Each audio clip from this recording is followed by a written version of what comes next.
What's happening, guys? Nicky Hawkins here, West Ham Fan TV, back once again with West Ham Fan TV Live, the Total West Ham Fan TV show. I got my mate Ryan ain't here today. Oh shit! I've got a bit of leg back there. My mate Ryan ain't here today, so we've got our very own Dan Lawless. How you doing, mate? I ain't seen you in a little while. Yeah, I know. It seems like it's been a while since I've actually done anything on the channel. It's just been a bit mental, but yeah, it's good to finally get on the new live show, mate. I'm buzzing for it. So, and a live expert with us today from Hammers Chat. You'll see at the bottom of the screen if you can see him when he talks. You'll see him, Gio. I've joined you a few times, Gio. So thank you very much for receiving the favour. No problem at all. Delighted to be on. It's a bit different from watching it. I'm used to watching. I've watched your last 3 shows. So it's good to join you for your 4th one. Look at his background, Dan. Look, you can tell he's a pro, can't you? Yeah, I know. I need to get some stickers and bits and pieces. I just need to adjust my brightness. Look how bright it is. Like, I'm so dark here. Like, let me just adjust the wheel. Yeah, we ain't got any lighting either. Guys, as you know, this is there we go. Everyone in the live chat. This is just a show where we just spend an hour or so just shooting the shit, just talking about anything and everything West Ham. I normally do it with Ryan. Kevin joined us last week. Gio's here this week. So first of all, I've got something to bring up. First and foremost, Issa Diop. Issa Diop. It looks like Man United are coming back in for Issa Diop. First of all, right, and I'm just going to say this quickly. Would you accept the bid? Yeah. It's such a tough one, isn't it? Like, I saw that. When I see 65 million plus a player, obviously it depends on the player. That's a lot of money. Like, for one defender that then can be gone and spent elsewhere. So, I, as much as I love Diop, I'm leaning towards yes. I'm leaning towards... Yeah, I mean, again, it depends on the player. I wouldn't want a Phil Jones or something, but that's even if you just count the player out, that's still a lot of money for a centre back. So yeah, I'm kind of leaning towards yes. Gio? Yeah, I have to agree. I'm a big believer that people say we're not a selling club and stuff. I don't think selling a player for a big price makes you a selling club. I think there's a big difference. There's not many selling clubs in the Premier League these days. Southampton was probably the last one I can think of when Liverpool kept poaching their players. But selling a player for what you think is more than a fair fee and reinvesting the money as well, which is quite important, doesn't make you a selling club to me. I think I would have been tempted at £65 million straight up before all this came about today, etc. A couple of weeks ago when it was 45 million, I thought if we could get 65, I think that would be a fair price. And part of me would actually rather not have one of the Man United players, 65 or the Man United player that they're offering, or just 65, because I don't want to see Pellegrini be forced to have a player in his squad that he maybe doesn't want. So if Pellegrini doesn't fancy Rojo or Jones and stuff, I think I'd rather just not have one of their players, to be honest. I think the big difference is we have faith in Pellegrini and Usalos to go out there and replace adequately and maybe even upgrade another position in the squad as well using the money. And that's the big difference for me. A couple of years ago, this sort of thing would have really annoyed me, if I'm honest. £65 million.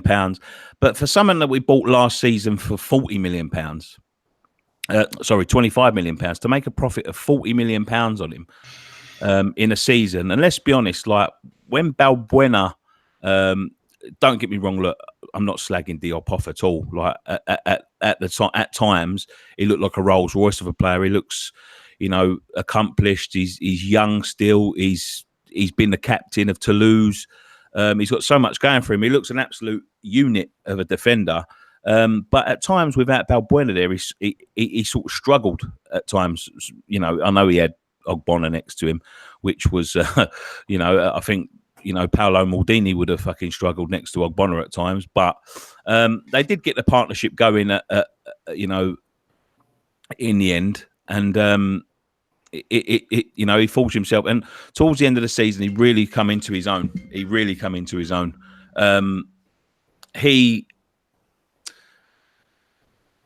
The thing about it is, if I was looking from him from a player's point of view,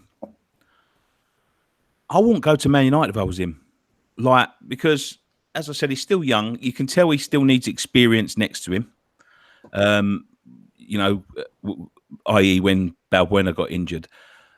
But who the fuck's going to teach him at Man United? Do you know what I mean? Yeah. Who is going to teach him? They're a mess at the moment. They're a complete mess, aren't they? They're all over the place. And there's not many players that have gone there in recent years that have gone on and improved. Like, everyone seems to sort of decline. You look at Lukaku and Pogba and Sanchez. Like, these great players seem to go there and decline. And he's got plenty of time if he wants a big move at some point. I don't see why he should be in any rush. You know, based on what you said. But that's the point. Who is going to teach him at Manchester United? They've got Phil Jones, Chris Smalling, Bailey, who, at times he looks decent. Who else they got? Lindelof. Is he a defender? Not really. Oh, no, I'm thinking of McTominay, who plays there sometimes. But, Careful. What have I said? McTominay. I'm just going to say careful in case you go criticise him, my fellow Scotsman. No. I'm not criticising him. I think he's a decent young player. But, you know, if you go to Man United, they've just bought Wan-Bissaka. We've seen the likes of Luke, the left back. What's his name? Luke Shaw. Luke Shaw go there and he doesn't progress. They've got a manager that, let's be honest, he's not going to be the manager come Christmas. We're in direct competition with them.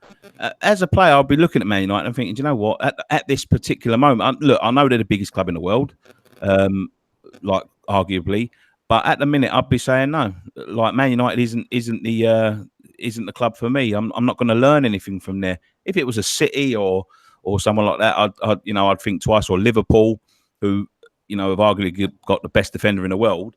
I'd think, maybe we should have a think about it. But Man United at the moment, they aren't what they were. No, it's almost like a poison chalice type of thing, isn't it? Accepting that, doing that transfer right now, and it was weird as well looking at their players. You know, when Gio was talking about the plus the player thing, there's not really any players that I would say, because, and it's for the simple fact, the wages that some of them players are on. Probably wouldn't even be worth it to us. They've probably got some of the average players that are on massive wages, in a club like Man United. Like you said, there's the plus player thing is pointless. It's only for us the money, and if we can identify a good replacement, that's the key. We'd have to be able to identify a good replacement and guarantee bringing them in, because you don't want that big hole that Diop would leave as well. Yeah, I think the reason why Man U might be appealing to Diop. He's got Pogba, Martial there, who he may know. I don't know if he's ever played with them in the youth team at France, etc. He may know them. So when Slav was on BT, the Champions League semi-final or something, he said about how Payet went with his French team and they were all in his ear. We're playing Champions League football. We're playing in that sort of. Got Payet's back up, and that was what instigated the move and stuff. So you do wonder maybe something's happening a bit with Diop. We're playing Europa League football. It's amazing. Maybe not that, but he's still playing with other Champions League players when he goes away with his French team and stuff. But he might be looking at Man United thinking, you know what? I walk into the centre of that defence. I become the first name on the team sheet in their back four. One of the biggest clubs, while they're in disarray, they're still the biggest club in England for me. Despite, it doesn't matter what competition they're playing in, they're still the biggest club. So he walks into the back four of the biggest club in England tomorrow, in my opinion, and then it's up to who he plays next to him, Bailey or Lindelof, one of those two. So that might be appealing to him. His wages will probably double overnight. This is just a job to Issa Diop. This is just a stepping stone to Issa Diop, and I think we need to remove emotion a little bit when you look at this. And I can see why. If he does go, I'll tell you what I hope we put some sort of clause in it. So if he moves away from Man United, we get a chunk of the cash. A bit like Man United have done with Zaha at Crystal Palace. They were trying to get that out of the deal with Wan-Bissaka, but Palace, Man United refused to give that up. It's the right thing to do. So but Diop does do what we think he would do and perhaps goes to PSG in the future for big money. We get a slice of the pie. I think that would be more key than picking up one of Man United's sort of disposable players, if you like. Yeah, I agree. In the chat, Abba Century says, don't sell Diop, he's golden nugget. Let's keep him for a couple of years. It's a win-win. Either way, we get the best years from him, then selling maybe when the price is higher. What do you think of Lovren for 20 million? I think they can keep the 20 million, mate. Johnny M's just says Phil Jones. I think he's laughing. Johnny M again says, let's just take Phil Jones for banter. I mean, it's a resounding no, but there are some people in the chat here. Let me find one that says, Old Monk says 75 plus sounds better if we to sell with percentage, as he might get sold later at a lower rate. It's a very Tony Warren says I'd take Lindelof. It's a very have we ever been offered that for a player before? I don't think we have we? It's a very tempting offer. No, the biggest mutterings was Payet for 50 million after the Euros, weren't it? That was I don't even know we got an offer of 50 million, but that was sort of the rumours. But apart from that, Arnautovic, but again, the bid was 25 million. They didn't get anywhere near the 40 and stuff. So it's going to be a test for West Ham United. The person that said it's a win-win's bang on. It is. We end up keeping a really good centre-back that we're excited about, or we get a huge cash fee and we've got faith in the people spending it. West Ham cannot come out of this badly. I've got faith in the people that are spending it. It's just that I've got faith in the people that receive it to let it drip back down into the squad, which I don't have any faith whatsoever. I think they've done their spending for the next 10 years until they fuck off out of our club, to be quite honest with you. And I can't see £65 million dripping back into the squad. I don't know. Like, the thing with that is, right, with a lot of the transfer budgets each year, they're able to sort of hide behind, well, we've got this to pay for and we've only got this and all of that. If 65 million comes in, they can't hide that. Every fan will know that we have that money there available. They can't hide and say, well, we had this to pay for, we have that to pay for. So there's no really excuse for them not to spend that money. They'd have to, if they've signed an asset. You say that, mate. In the season that Payet left, all they did is they just waited to the last minute until there wasn't a chance to spend it. You know what I mean? They knew they was going to accept that Payet bid at the beginning of January. He was moaning from December. Beginning of January, they knew they was going to accept it. They'd already bought in Fonte and Snodgrass. And, that season, like you say, they can't hide it. But if they do it right at the last second, there is a way that they can, especially if we get off to a good start to the season as well. And whoever comes in, say it be sort of a Lindelof or whatever, starts to play well as well. There is a way they could just turn around and go in January. It's just all forgotten about, and that £65 million goes in the skyrockets. They're due loan fees this year. Well, it's funny that the fans don't forget that, though. Like with the Payet thing, no one let them forget. Every single, fans count up the TV money. But they just didn't give a fuck, Dan. That's the problem. But then Burnley at home happened, didn't it? Which is what happens. Yeah. And that's the fan. Fans ain't stupid. And they can't pull the wool over our eyes. So it'd be interesting to see if they tried. But with the loan fees, what are you talking about? The loan money we owe them. Phil MUFC says you ain't getting our best centre back in Lindelof.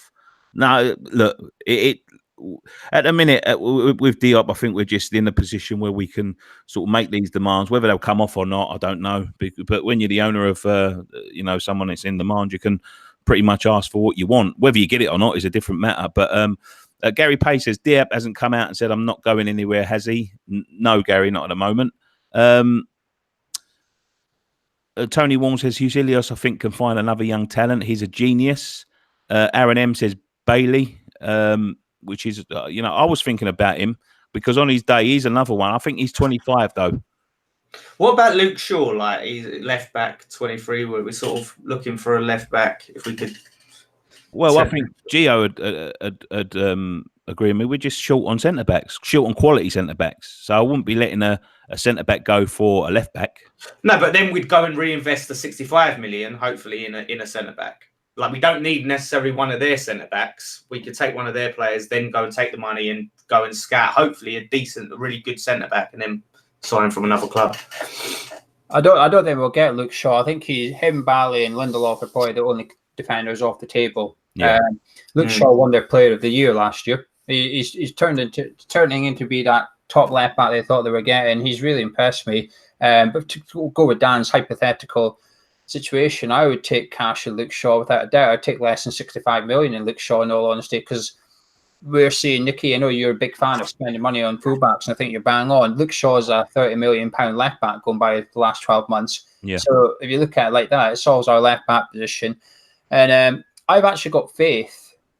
I actually have a vibe that we almost have a player for every single position. So if a player in position X left, whether it's right mid, left back, centre mid, left, we know exactly who we're going to go get. I think there's a reason we're linked with Maripan, Kamara, Kabak, the three centre backs. And it's not because we've got cash to spare. It's because maybe we're just getting ready for a bid like this coming in. Whether it's for Diop or Bonner, we're maybe preparing for the fact we've got a centre back. We've been linked to with that Grief left back for months. Now, I'm convinced we've definitely scouted him. I'm convinced we want him as well. And it's just a backup. It's just a case of if one of them leave, we know to go get this Greek left back. And I just think we've got plans in place all over the board. And, you know, you were talking about with the £65 million get reinvested. Sullivan would be stupid not to. The geezer gave them 90 million last summer net spend. Now that 90 million, in theory, we're ready to sell one of the players, just one player we sign, we're ready to sell one player for 65 million. You know, they've shown if you give them money, they will give you your investment plus extra back. Yeah. You know, Fornals is probably worth more than we bought him, and he's not even played for West Ham United yet. Yeah, he's increased his value, isn't it? Just in the under 23s or under 21s Euros, isn't it? It's mad, and I think that's good. I think that's what we haven't had is these assets. We're sort of buying these quality players, but also turn out to be financial assets for the club, which then you can go and reinvest. So before, we've always seemed to have undersold. Players have gone sort of undervalued in our opinion. We've sold on the cheap. Now we're having these really inflated prices, what you say, coming in for players, and it's great. And if we've got the good structure to reinvest it, we can really build. Ben French says on the chat, I'd sell and play Reed or Bonner and Balbuena all decent and then get 65 million for a striker. Aaron M, if we're going to have a big club mentality, then we've got to be stubborn. See, I'm sorry to butt in. I want to counteract that. I'll get your two opinions on this. What is big club mentality when a £65 million bid comes in for Diop? Because Pellegrini keeps talking about it, and I don't know what it is. I generally don't know. Is it A, you reject it outright and say, no, we don't sell the best player? Or is it B, no player is bigger than the club, so when the big money comes in, you say, right, off you go, we can replace you, no problem at all? Which one is the big club mentality? Well, I think sometimes, Gio, I think when you look at sort of like case in point Tottenham, and I hate bringing them up because I don't like Tottenham. Sometimes you have to take one step back to go forwards. Now, I'm not saying that at the moment we sell Diop. Maybe we wait another season or whatever. And see what we can find, because I think you've got to have a ready replacement. I know someone just come up here and said he'd take Dunk 27. Look, 22-year-old Issa Diop is going to be in our first team for many, many years to come, and he's only going to get better and better and better. But if we find another sort of like Issa Diop or something like that, then when the 100 million or 85 million came in for Bale, they took it and they invested it, and they invested it well. And some of it, they got lucky with Harry Kane, but they sort of got Eriksen out of that deal, who could be going for 150 million now. You know what I mean? And they're buying another 75 million pounds. Sometimes you've got to go look one step back to go forwards. Now, I'm not saying that that's this year, but we need to start to get younger players in. That's why I'm so for the bid for Gomez, because he's younger than a Callum Wilson. He's younger than a Rondon. You know what I mean? I think Rondon's a wonderful player, but look to build that. Get these players on long-term contracts. Get these players playing in your first team week in, week out, and get another. You did say there, Gio, you got a player for every position, and we are getting. The team is getting younger. We were sort of like Zabaleta was our first choice. Right back, we brought in Fredericks, who's a little bit younger. We brought in Cresswell at 24. He's now 29. You know what I mean? That should be then. You are right with the Luke Shaw thing. That would be the next step into getting a younger left back. We've got Rice, who's 20 years old. We've got Fornals, who's he's 23 years old. The young nucleus is there. So by the time they get to 25, 26, they're all firing on all cylinders. You know, they know how each other play. They've grown up together. They've played together. They've learned together. And that's the way to build a team. If you haven't got money like, you know, the likes of Chelsea or Manchester City or something like that, you know, Tottenham, as much as I hate to say it, they did it the right way because they got these players in young and they bedded them in together. And that's the way you've got to go forward. Now, we have got a fantastic team, but if you've got that chance to take 65 million and find another Issa Diop or another, you know, so-and-so or another so-and-so, maybe wait a year and then take it next year. The thing is, I'm touching on what Gio said as well, that when it comes to big club, small club mentality, is I don't think selling Diop makes us a small club or is a small club mentality. When you look at clubs like Barcelona selling Neymar to PSG and Liverpool selling Coutinho, and every club, you know, it's basically good business. When a ridiculous offer comes in, a ridiculously high offer comes in, and you think, wow, that's a lot of money. Think of where we can reinvest that in the squad. That's just good business. I think it's when you continue to keep selling your best players, and like Southampton, for example, they continue to keep selling their best players until they couldn't replace them anymore, and the well went dry with it, you know, and you know, they are where they are. So I think every now and then when you get an asset and when you get a ridiculous offer in for that asset and you can replace it, I don't think that's a small club mentality, or it's just smart business. Into the chat again. Football fan chat says fault on De Ligt and Koulibaly. I'm not even thinking about them, mate. For sure. I'd say keep him at all costs, but I wouldn't mind 65 million. And Rashford's going to be an 80 million pound player on his own, mate. Very young. Loads of stuff here. Someone said, "What do you think about Claret and Hughes' article on the club losing 27 million pound last year?" I didn't read it, and that's news to me. We lost 27 million pound. We invested 100 million pound last year. I can sort of explain that article. It's Sean doing his club tricks again, isn't it? It's giving him it's him giving everyone the heads up that we don't have a lot of cash this summer. We all knew that anyway, because he'd done an article saying we only had 30 million to spend constantly for the last 2 months before the season finished. But the reason we're due to, I think the big point was we're due to lose 42 million pounds next season. And there's two reasons for that. One, we have a low repayment this summer, 30 million quid. And two, as Nicky said, the owners are due 45 million pounds on the 1st of January 2020.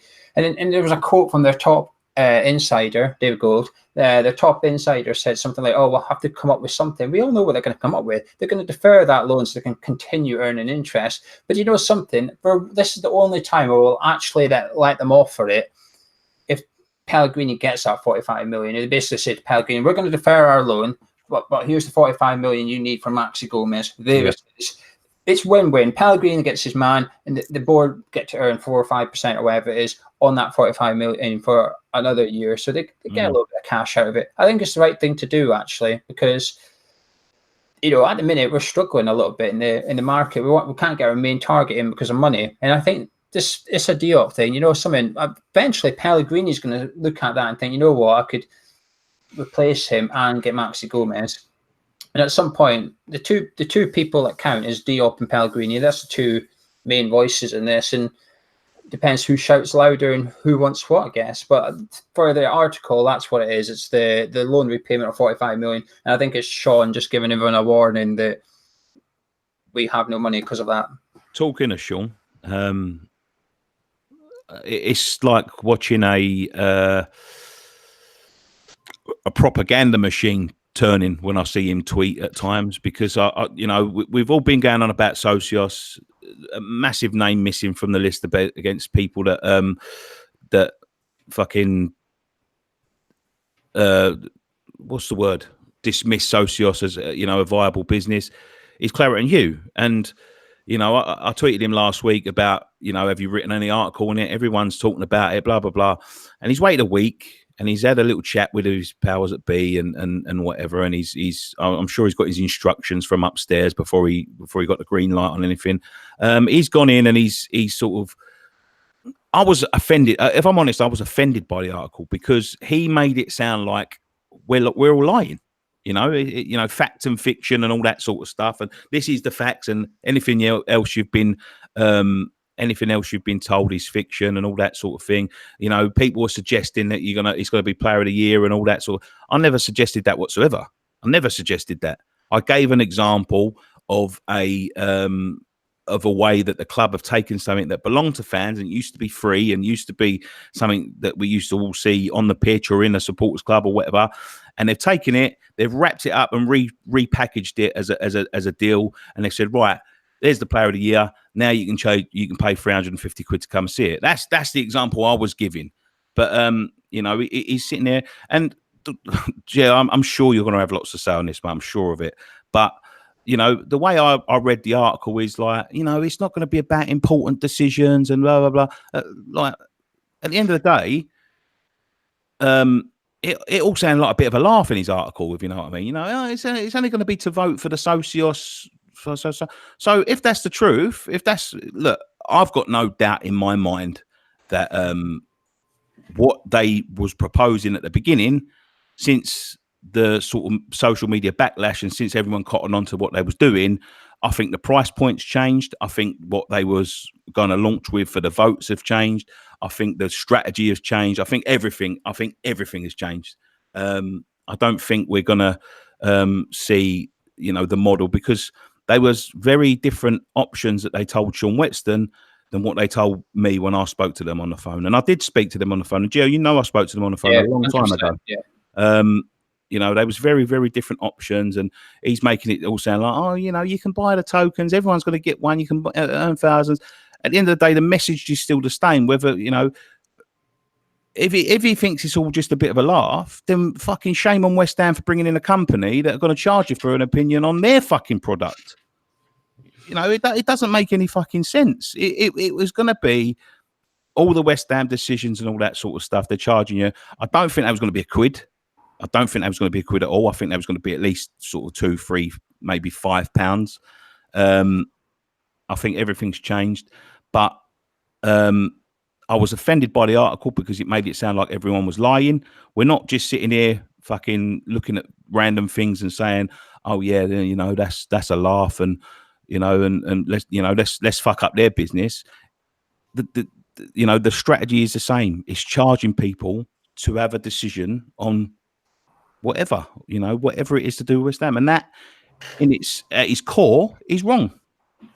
It's still a bit grey. There's still a lot of grey areas. I've been reading about this last week. I mean, his article, do you know that expression, you can't polish a turd, but you can chuck sprinkles on it? I think that's what it was, in all honesty. I think that was Sean just applying some sprinkles to try and stop us looking beyond what was actually there. And I think he's fucking clamouring away for a fucking spot in at the, you know, corporate games Christmas party, if I'm honest, because that's what he does.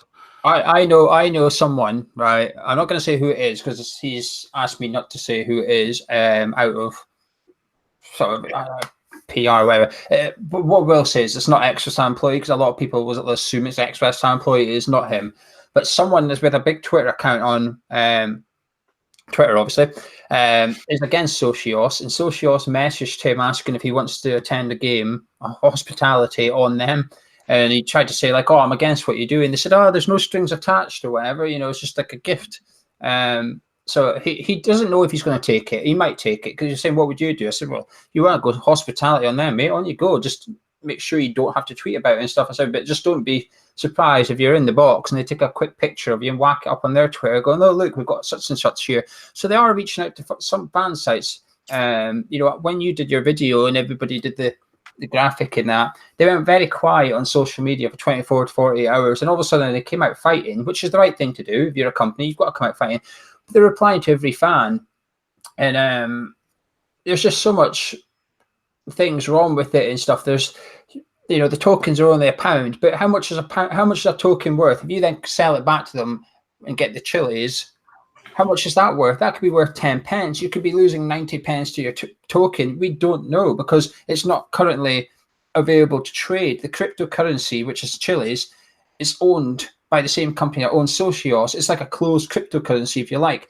They've applied to be sort of like allowed to trade chilies on the main market. I don't know what it is. I don't deal in Bitcoin or that, but like basically the London Stock Exchange for cryptocurrency Chili's have applied to go on there so they can buy and sell chilies and stuff. So at the minute, you're sort of locked in by the sounds of it. If you convert to chilies, there's not much you can do with it because you can't sell your chilies on some of the big platforms yet.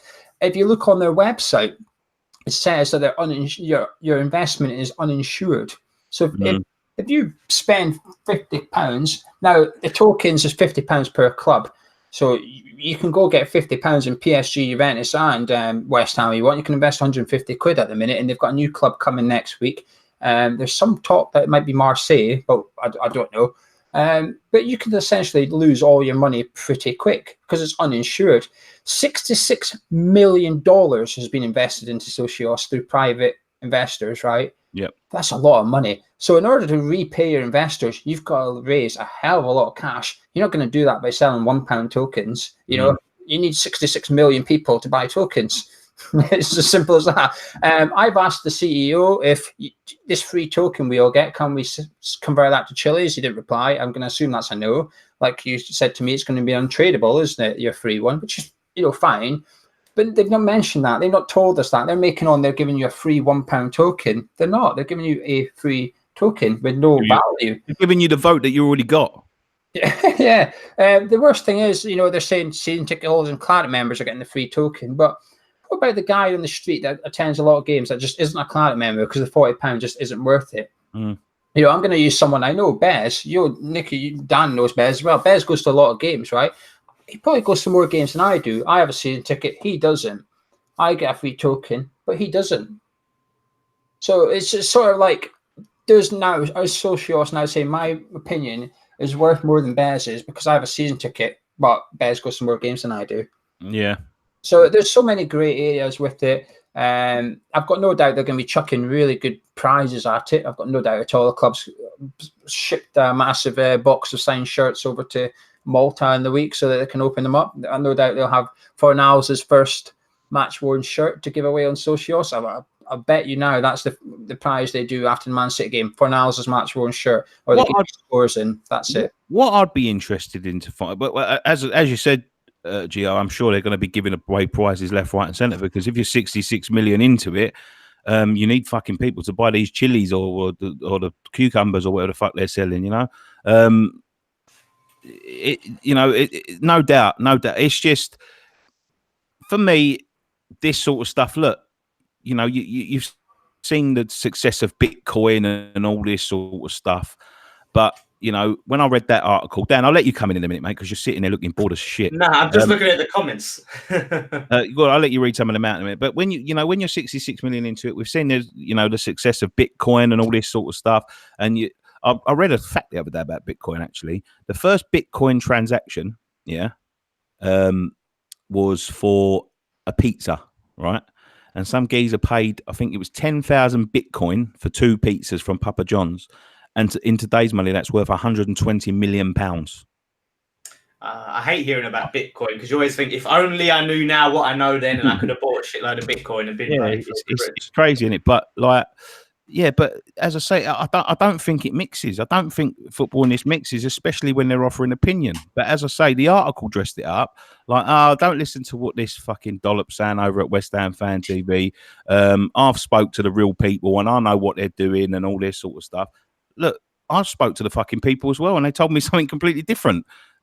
Oh no, actually, that's wrong. They didn't tell me something completely different, but the points in what we're voting on has changed, and the importance of the votes have changed. Because when they was telling me, it was like, oh yeah, these things are going to be like legally locked in, and the club have to do the things. And I was saying to him, well, so you have to pay for a vote? And he goes, well, yeah, but like it's not a share, and and things like. But there's going to be some really important decisions to be made, and all of a sudden, it's it's fucking. Yeah, vote for the fucking Socios.com fucking match day or whatever. Moment of the month. Yeah, moment of the month. Who's going to buy that? Who's going to pay? Who gives a shit enough to pay? I think you'd have to be an idiot to buy this for these things. Like, even if it's 6 million people, hopefully, otherwise they're in trouble. Well, yeah, but even if it's the official West Ham man of the match or the official West Ham player of the season or any of the player awards, right? It's great, to see the player awards. It's a nice little thing, but I don't give a shit about the player awards enough to go and pay to vote on it. I really don't care enough to pay to vote on this. What I care about is how West Ham perform on the pitch. So all of these little things where we have man of the match and player of the season and hammer of the year, it's all great, but I wouldn't pay for it. And I think anyone who would, you know, is got more money than sense, to be honest. Gary Smithhurst says Sean is just a ball puppet. Of course, he's going to say something different. Fans aren't daft like the Bond scheme. It would be largely boycotted. Now, I would say that would be true, Gary, but this is a different age, mate. This is a different age altogether. Early 90s and now he's very different. Football fan is very different. I hope they would have sense to you know, think different, but who knows? Growing 3D perspective, all I care about is put the East back on the badge. I've got a T-shirt in there with the East on the badge. It's obviously a bootleg one, but yeah, it looks good. I think they should do it. I agree. Has anyone got anything else to talk about? I would like to. I'd actually like to talk about the Payet thing. I don't know how much everyone's been going in on it, but I haven't really discussed it yet. Obviously, it's been coming in about him potentially being offered to us for like £6 million and a smaller wage. Like, because I think he took a wage cut, didn't he? A pay cut to go to Marseille. So he's on a bit less wages than we had him on. And it's been so divisive on so, which is like most things on social media. It's so divisive. You've got the sorry, it's Bixby.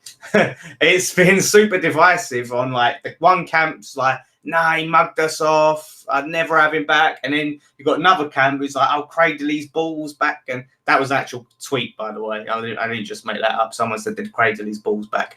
And I'm kind of in the middle, and I've got a pragmatic sort of viewpoint of it in the fact of, okay, he's 32 years old.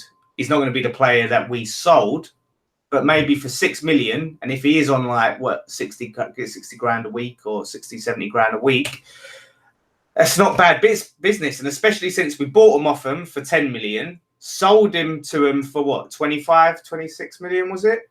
And then buy him back for 6 million. We've really mugged them off there. I think we've really had them right over. And if you get him like a two-year deal, obviously he'd have to come back the right way. And it's going to be an awkward moment, isn't it? It's going to be an awkward situation of him coming back and how he addresses the fans. But I think the PR of the club will know to make sure he does it in the right way. And I'm not that emotional about it where it'd be like, okay, this is what you did and there's no coming back. As long as it's right for the club, I guess I'm open to it. Gio? I don't know about what you guys think. Gio? I don't want him. It's the thing is, it's got nothing to do with the way he left. I don't really begrudge him for that because football's club, like I said about Diop, we are just his employer. Football's a job to Payet. We were just his employer. So he left, and heaps of people leaving, etc. So I don't really hold that against him. But he's 32. He plays in the position we don't need. It's the one position we're fully stocked up in. If he's on the pitch, it means someone's not on the pitch, and that someone is probably Lanzini, Fornals, Anderson, Antonio, Yarmolenko. I'd rather see all them on the pitch. Someone with younger. And if there's one player who's really going to suffer with bringing Dimitri Payet back, it's Nathan Holland. He's the one player that would really. So he'd probably have to go out on loan because it would be another guy in his way. And I just think that buying these players, I'm not having to go at Dan. I get what Dan's saying here. When Dan said, it's quite cheap, $6 million, 70 grand a week.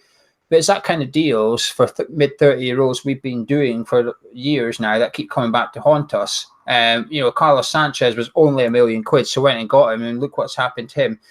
You think it's a bargain, but actually it turns out to be quite an expensive weight around your neck. And how long is he going to come back for? 2 seasons maybe? Because chances are you're not going to be able to sell him. If it didn't go right after a year, he's suddenly 33 years old, and 70 grand a week is no longer cheap, is it? It's quite expensive for someone. So I don't want Payet back, no. Well, that's why I'd have him on, say, a 1 to 2 year deal. So keep it as a short-term deal. I know what you mean about other players suffering, but I wouldn't come and bring him in and he'd say, right, you're the first name on the team sheet.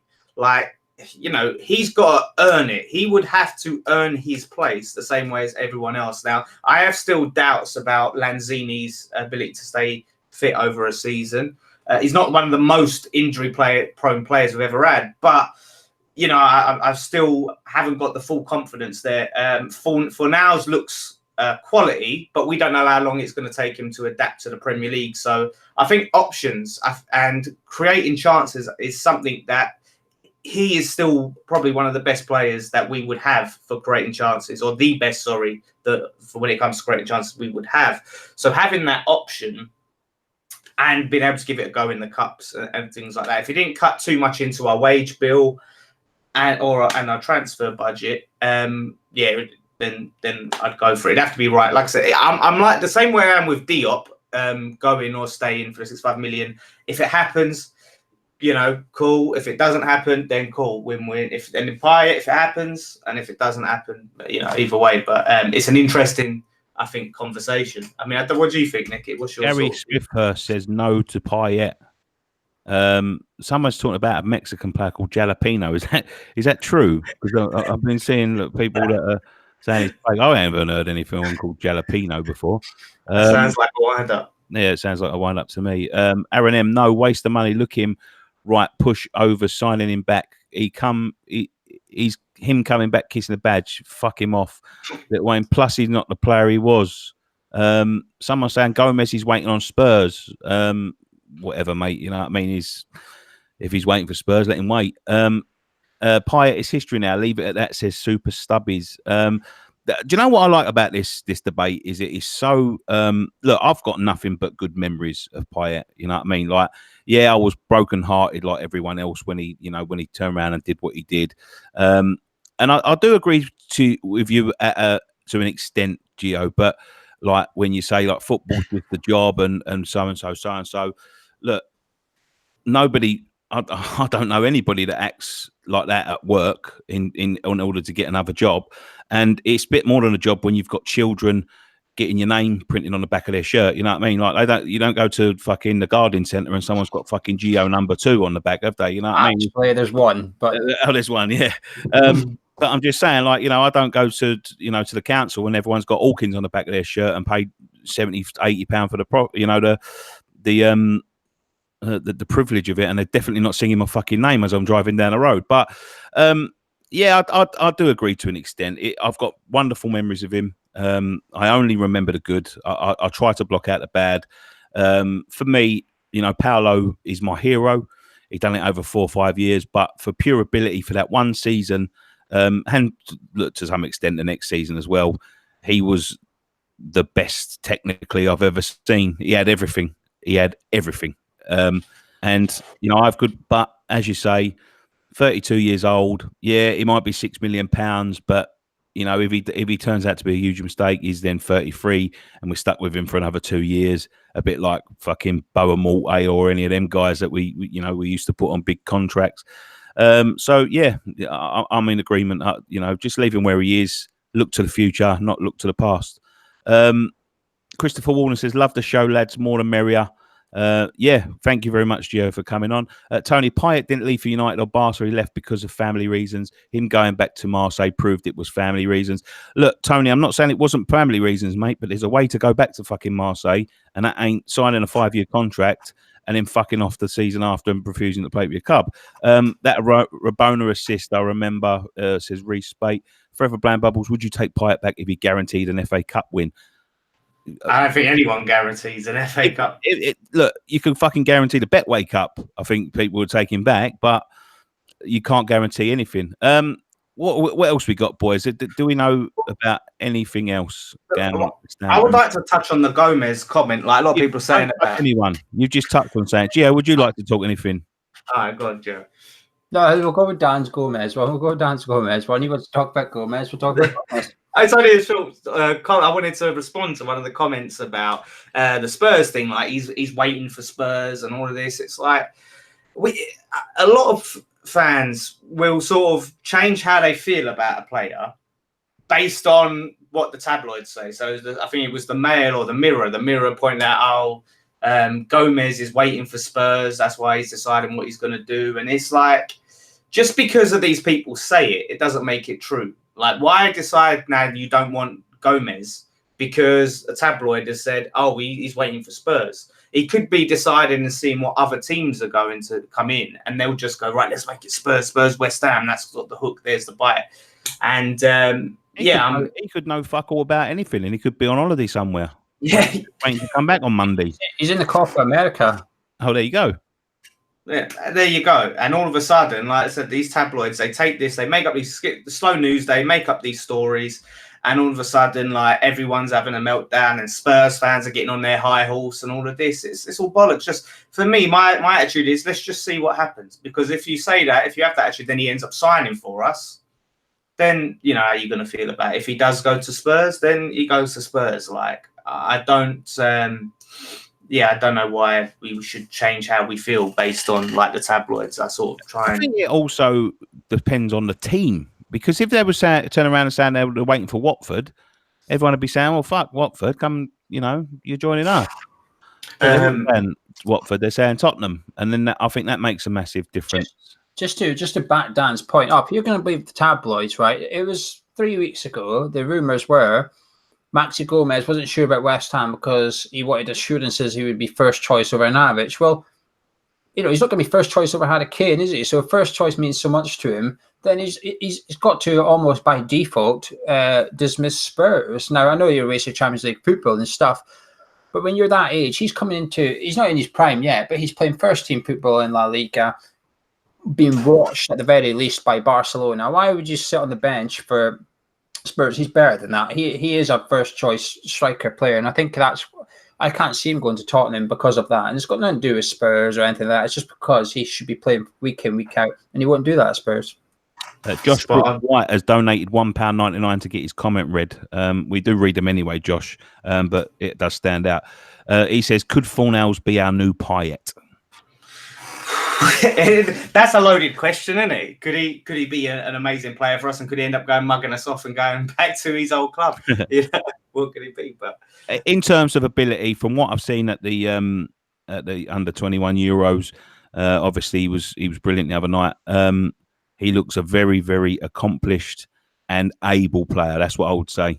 I'm not going to hype him up because we've seen. I remember I got excited about fucking Gökhan Toure. You know what I mean? And look what happened to him. But I'm not going to sit there hyping him up and saying he's going to be, the next best thing. But what I've seen of him so far, very, very, very accomplished and very, very, very able. Yeah, it's going to be how he takes to the Premier League, isn't it? And how he can fit in. And hopefully he does. Hopefully he really does take. It took Anderson a bit of time as well, didn't it? I mean, I remember you saying he was like one of the worst players you've ever seen at West Ham, or something, the worst signings you've ever seen. And then he went on to improve. So you never know. Yeah.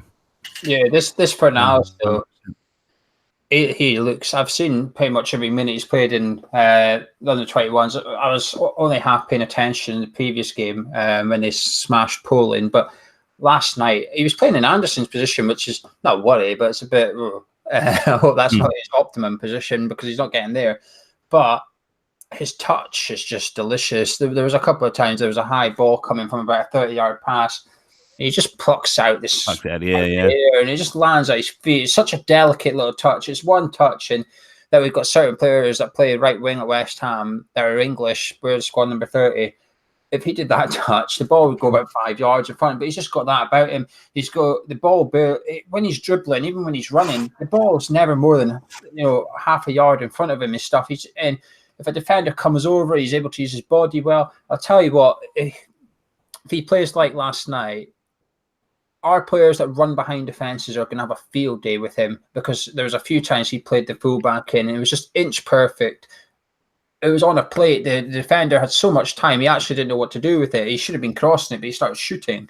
So if Masuaku is our left back and Fornals is over that side of the pitch, we're going to have a little bit of fun watching Masuaku get behind right backs next season. I was just, to be honest with you, is what we've been missing. Someone to play that little slide rule pass in behind the defenders, because we seem to struggle a little bit breaking down defenders. But what I would say is, I'm not so much sure about Payet, but who he does remind me of. I don't know if you want to agree with me or disagree with me. He reminds me of a young David Silva. The way he glides with the ball, the way the ball is like it's on glue and like on a string. I think he's going to be an absolute brilliant signing. Let's take some comments. Fat Shack, the summer so far has been so boring without BPL weekend and West Ham Fan TV post-match pint. Yeah, I know it has been boring. I haven't had nothing to drink. Super Stubbers, Yarmolenko injury history bothers me. It's not too clever. His current one is a big enough surprise if he's fit and fighting for the start of the season. Have we heard anything about Yarmolenko? Because as far as I knew, he was back in full training. Yeah, he was back at the end of last season, so I think they just didn't risk him, which I think is the right thing to do. We were playing for 10th. There's no need to put him back out there, so I think they've just wrapped him up and getting him ready for August, which right call in my opinion, and completely different to what we're used to at West Ham. As soon as a player's ready to go again, they're back out starting games and then they break down again. So it's good that we're actually protecting our players now. We've got the squad depth to do it as well. We never missed Yarmolenko because, well, at times we did, but that will say you can't miss what you don't have. So we weren't relying on him. But he's one player I'm really looking forward to next season. Yeah, I think bringing back, like I said, I think it's just sort of monitor him in pre-season. I mean, that was a nasty injury he got there, and like I said, he has got a history of injury. So hopefully they're really monitoring him. Also shout out to Darren Hutchinson. I donated $1.99. No comment, just donated $1.99. He says all yours and Gio's channels, all the best. We'll give you a quid, Gio, out of that. Did he say that? Oh, I can't see it on my thing. Forever Playing Bubbles, who will score our first goal of the season? That's a good question. First goal of the season. That's what's our first game of the season again? Manchester City. Man City. Yeah. You know what? I'm gonna take. You're gonna be bold. I'm gonna go for Mark Noble, a penalty. Will he start? Well, this is the question, isn't it? But I think by the time we get a penalty after we're 5-0 down, he'll definitely be on the pitch. There's nothing to lose, is there? I fancy an Antonio goal. Hopefully, header. If he starts, header. Yeah. I think because however many new signings we make, I always believe that your first game of the season, you don't want to just chuck in all the new signings straight away and start to. I think you want to start to embed them bit by bit rather than completely change the team however many new signings we make. So I would like to I think seeing Antonio, who really picked up last season, I would definitely like to see him start that game and hopefully he gets a goal. He usually gets them, doesn't he, like them in sort of like noted goals he scores in like memorable occasions. So yeah, I'll go for Diop. I think he'll be here. I think he'll be here. There's one thing I could change about Diop. It's probably actually his heading in the opposition's box. He misses a lot of chances from corners at Diop.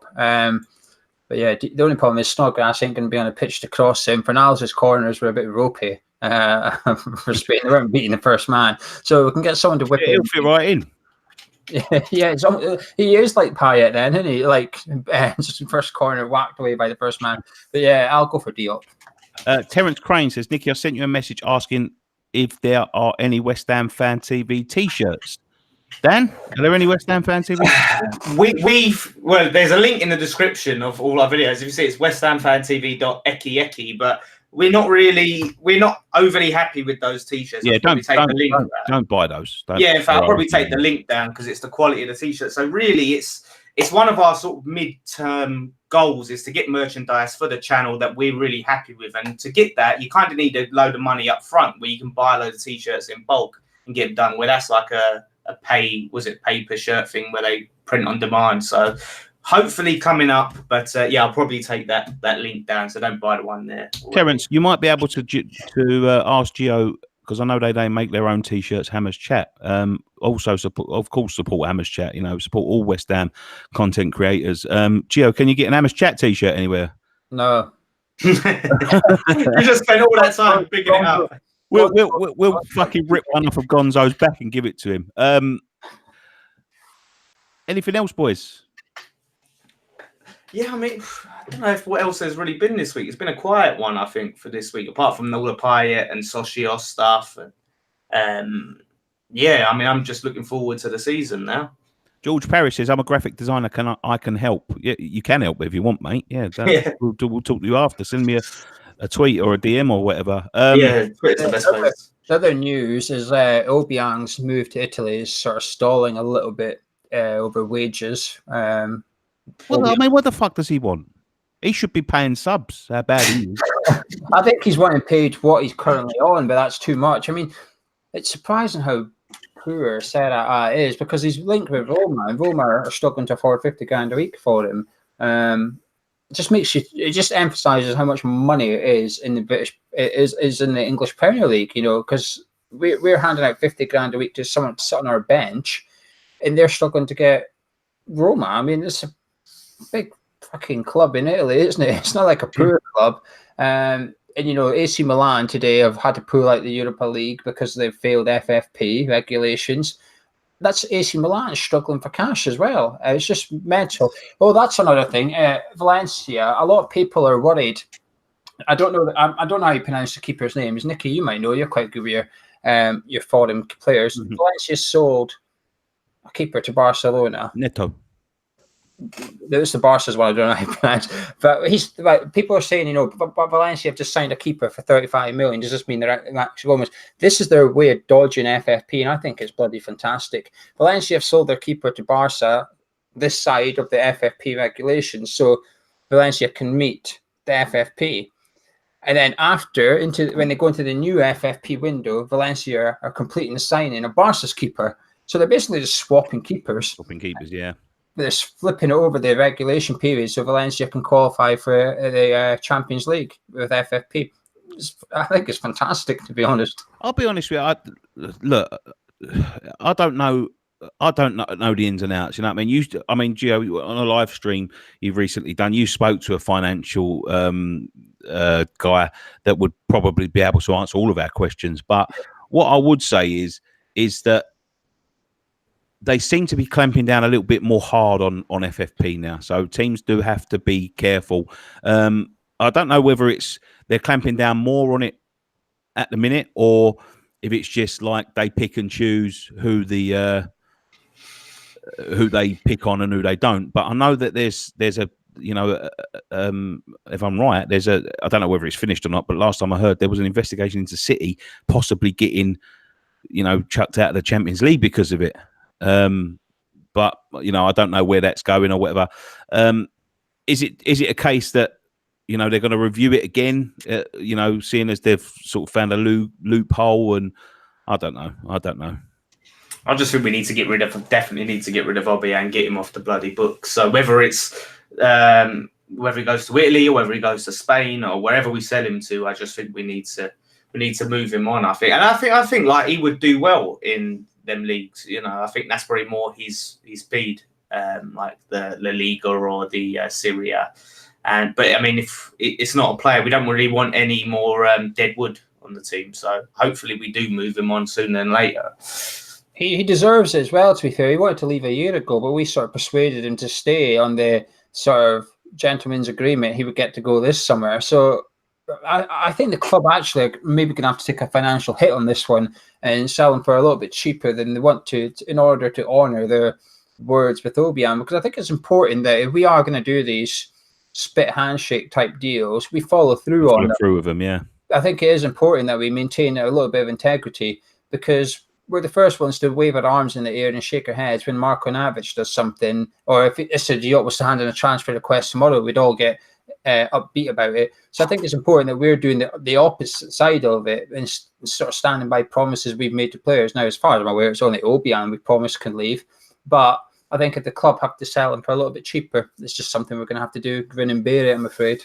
Get the wages off the books. So imagine if he's sitting on the bench, if he's not even on the bench like for the whole season, and we've got them wages on, they're taking the 2 million off the price tag or whatever. It's an easy pill to swallow, I think. So I agree with you, Gio. I just banned someone in the chat, a Chelsea fan. I just chucked him in a timeout for a little while. Put him in timeout. Did you hear Sadi? Did you see Sadi's comment that mugged Chelsea right off? I think it was today. He said about joining Juventus, obviously. He said, "Oh, Chelsea was a fantastic club and stuff." But but Juventus have got 100 years of history, not 20. That's the way to leave Chelsea. That's the way to look back at them and have a little grin. Well, sort of West Ham link, innit? I mean, what do you guys think of Lampard being the new Chelsea manager potentially? Like, what do you guys think of that? Think it's good fit for both club and manager, or before we go on, Joe, we've been in here for an hour. Are you okay to carry on for a little while? Yeah. Okay, brilliant. There you go. You're going to get over an hour. Extra time. Extra time, yeah. Frank Lampard to Chelsea. I don't know. It's one of them things that could, it could fall flat on his arse, or it could be the best thing that they've ever done. I have no idea. All I would say is, Gary Page says a bit early for him for a big club. All I would say is he's coming in at a time when it could not work for him, if that makes sense. Like, he hasn't got a lot of wiggle room there. They've just lost Hazard. They can't sign anyone for the next year. And he's coming in at a time where, if I was as well known and as big a club as he is at Chelsea, I wouldn't be coming in now. Would you reckon, Gio? I think he's gone now because he knows Derby ain't going to do as good next season. Derby did really well. And their two main players, in my opinion, were Wilson and Mount, who were on loan. So if you remove your two best players, you're in trouble in that league. It's the most difficult league in the world, I think. I do think the Championship is, and he's done well to get to the playoffs. I think Lampard's took it because it might be his only opportunity. He's going to have a lot of time. The fans will give him a lot of time. They'll be very patient with him in comparison to previous managers. They know why they've hounded out Sarri and Benitez when he was there. They just never took to those. Well, I never try and judge a fan base because you just don't know, do you? You don't know. They're paying the money. If they want to boo the manager and they're upset by the manager, then they're right, in my opinion, regardless of what we think. Just like some people probably looked at us and thought, why do you not want David Moyes? He's kept you up. Stop being ungrateful. Neil Walker says, who really cares where fat Lampard's going? Irrelevant to us. I'll take your point on that, to be honest, yeah. All I know that it's going to be 6 points next year. Yeah. I think it's hopefully. I mean, how good would that be to do one over on them with Lampard as their manager? I mean, I haven't got a massive problem with Lampard, but I just think that the whole thing of like he could really ruin his legacy at Chelsea. It's a shambles, and I think with the Chelsea fans and Sarri, it's like they turned on him, and then towards the end, it was like, oh, actually, no, we want to keep him. So it's it's always nice to see Chelsea. Listen, I know a Chelsea fan that went on a very well-known match day program that says he's happy with like a turnover of managers because they're winning trophies and all that. How can you be happy with the lunatics fucking running the asylum sort of thing? I don't know, but who gives a shit anyway? I think this is a question for you two. Would you either of you give either Pellegrini or Huselos a new contract right now in this summer? How long is he on? 2 years, 2 more years, isn't it? 2 more years left, yeah. Both of them do. I'll give him another 2. I think it's a nice statement to say that, right, we're happy with what you've done so far and we want to really have you guys building here for the future and just give them that stability. I always hate where I don't want to see what they've done before and they get to the last year and then the Sullivan is going to say, yeah, well, we're going to see how this season goes and then we'll see and then we'll do another, deal based on how this season goes. Just have a bit of faith. Just have a bit of faith in them.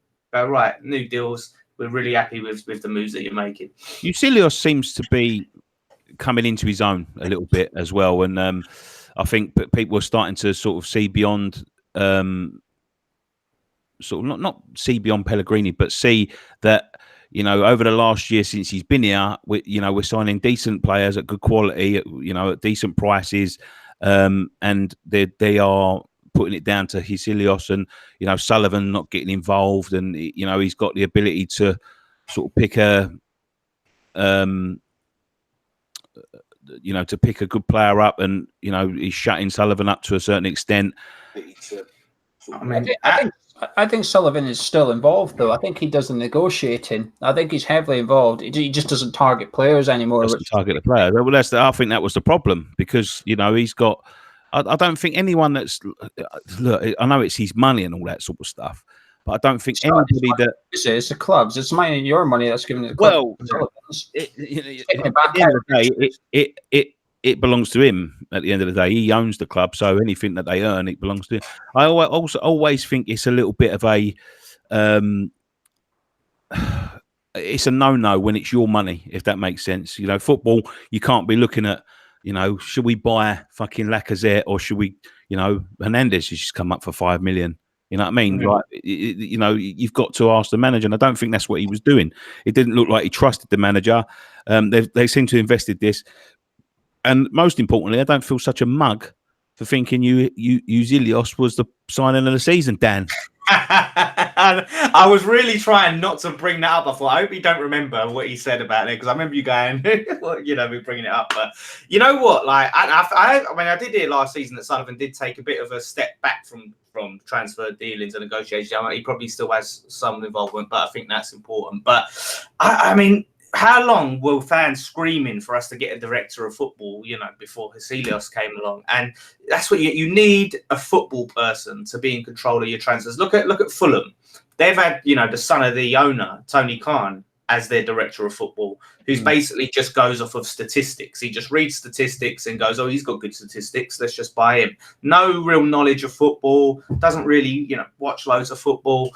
So we had David Sullivan, who's like the owner, who was, like they said, the unofficial director of football. But having someone with an expert, and he really knows Spanish and South American football, it's doing wonders. And we're finding these gems and these cheaper gems that then we can potentially sell on as assets. So I think it's great. I just wish we would have got him in sooner, a lot earlier, or any director of football. It's sort of, now you look at it like a no-brainer. We've tightened up the leaks as well coming from the club. I know Sean tweeted a photo of Jean-Philippe Matega the other day, but we signed Roberto. Nobody knew about it. Fornals, we knew about it sort of late Monday, early Tuesday. Wednesday, he was holding a West Ham United shirt. There was no way that deal got done in 48 hours, but people didn't know about it until very last minute. I think it's important, actually, that Huselos gets a longer contract than Pellegrini. I actually fear, because it's all about long-term plan. I think the director of football has got to be part of bringing in the successor to the manager. I think he's got to get in someone that's almost like Pellegrini, so that he can use the players that's already at his disposal. Because last thing you want is Huselos and Pellegrini walking out the door, and then Sullivan's got to then employ a manager and a director of football. And I would genuinely fear that Sullivan would bring in a manager who doesn't play like Pellegrini plays. It could be still a good manager, but just plays a completely different way. And then all of a sudden he's looking at the team we built and going, well, I need to sell him, because it doesn't fit how I play. And that's where you go one step forward, two steps back.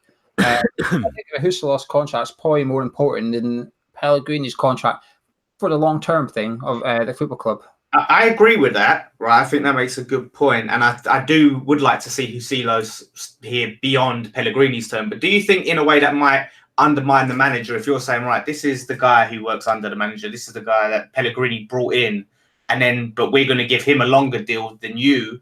Or, there's a way you can probably have that conversation and say to Pellegrini, look, how long, he's not getting any younger, but so how long do you really realistically see yourself being it? And then looking at it that way. But yeah, I suppose there's a certain way to do it. But do you think there is a potential it could undermine Pellegrini if we did Andy's subordinate? He's quite a bit younger than Pellegrini, I think. Not by much, about 7 years or something. But this could arguably be Pellegrini's last job in football. This could be his last contract. We don't know. He might not sign a new one. I think you give him Pellegrini a new one as well. But I think he'd understand. And at the end of the day, by the sounds of it, Huselos is Pellegrini's mate. So surely he'd be happy for his friend that when Pellegrini leaves football, because I'm not saying this guy's ridden off the coattails of Pellegrini's career, but the first thing Pellegrini did at West Ham United was bring him with him. So he's probably got a little bit of debt to Pellegrini, just like Pellegrini's got a bit of debt to him for bringing out all these players that makes his job easier. Pellegrini would surely understand, wouldn't he, that why Huselos would get a slightly longer contract than him. But I would just like to see them both rewarded and show faith, because eventually, I've always wondered why should managers plan for 5 years' time if they've only got a 2-year contract? Why should they worry about what's going to happen at West Ham United in 2023, for example? Their contract's up in 2021. Yeah, I agree with that. So why would they keep bringing in 21-year-olds? There's no like it'd be better for them to go get a 27-year-old that's ready there and then and can start firing in the goals and stuff. That's why I do think there was some method in the madness that Harry Redknapp had at Portsmouth, that he got 10% of profit of any player he bought and then later got sold, because you're encouraging players to come in, young players, build them up and sell them on for profit. That's what it's all about for me. It is funny when you start thinking about the fact that Pardew still has a year left on his Newcastle contract, and when you talk about managers with long-term contracts, and I can't remember, there was another like LVG, it might have been. He had like, or David Moyes, that was it, David Moyes. He's got two days left on his Man U deal. Yeah, so it's always funny when you give them the super long contracts and they get sacked, and then you're thinking, right, oh, he's still got a few years, and we've sacked a manager before that and before that. But yeah, I do think you should reward ahead of time and faith. So yeah, I think it's spot on, Gio. Yeah, I would definitely be giving him another 2 years at least. I think they should do sort of like what they did with a bit with, like Pardew is sort of like have him on a rolling contract where, you know, it doesn't end unless either he or we want to, if you know what I mean. Like, don't options. Put in some options like at the end of so many terms, like it's a 5-year deal with an option on this year, and you know, and it's nice to have that where you can revise and go, do you know what, you've exceeded our expectations. We've got an option. Here's a raise, or is this, or you know, we can extend it and all that sort of stuff. So yeah, hopefully we kick on and bigger and better next season. You know, it's nice to have that stability going into next season, which we haven't had in a while. And calmness. That's the big thing about this summer. Everyone's calm. Diop, 65 million. Everybody's sitting here going, well, if it happens, it happens. We've got someone that knows what they're doing to spend the money. You know, at the very start of the show, Nicky said if this happened, you know, a year or 2 years ago, he'd have been kicking off about it. We all would have been. We still might. If we sell Diop next week, might all kick off about it then, because it becomes a bit real. But I've never known in a transfer window, or a summer one especially, for West Ham fans on social media, etc., just be so calm. Everyone's just chilled, and it's fantastic. It's a feeling we've not had in God knows how long. So it is nice. And the Diop thing, I just think needs to be done sooner rather than later for that kind of stuff. I'll be a lot more calmer if we do it, say, within a week or 2 weeks, than we do it the last week of the season, or when Nicky was saying, like, leave it to the last minute. Neil Walker says, do you think Pellegrini will show more respect to the FA Cup this season? Yeah. I think he was embarrassed. I genuinely think Pellegrini was embarrassed after that Wimbledon thing. I don't think he'll chance it. If we're safe from a relegation battle, the FA Cup doesn't start till January, so you'll know if you're safe by then, usually. If we are safe, I think he'll go all out for it. I think he would have come out of that looking at his squad thinking, some of you let me down tonight, and some of them have been sold or are in the process of being sold, and I think that's not a consequence of just that 90 minutes. But I think Pellegrini got a lot of answers to a few questions that night. I think he got embarrassed as a football manager. You know, this guy's won titles, qualified for Champions League. He's getting beat by Wimbledon, the team of League One. To be fair, it was the sort of right in the midst of the. I'm going to be like really fair to him. It was right in the midst of the Arnautovic saga. We all know about the video that came out straight after. I think you know, I was there that night. I was there both times. I was there 2 times against Wimbledon last year. Yeah, I was there when we beat them and we had the scare, and I was there when we fucking got embarrassed. But I do believe that we had the team. You know, we had a team that could have beat Chelsea. Chelsea. I keep on seeing a guy come up, the Chelsea guy. The team, the team to beat Wimbledon. No matter who we put out, we should have had the team to beat Wimbledon. You know, there's a lot of talk about Perez, and you know, a lot of talk lately whether he should have gone. And you know, he started that night, and if you don't think he should have gone, then you've only got to look back to the Wimbledon night, you know, when he was fucking atrocious, to be quite honest with you. And nights like that, you know what I mean? There are times when, you know, especially against these lower league teams in you know, in the shitty grounds, and believe me when I say this, it is a fucking shitty ground. Yeah.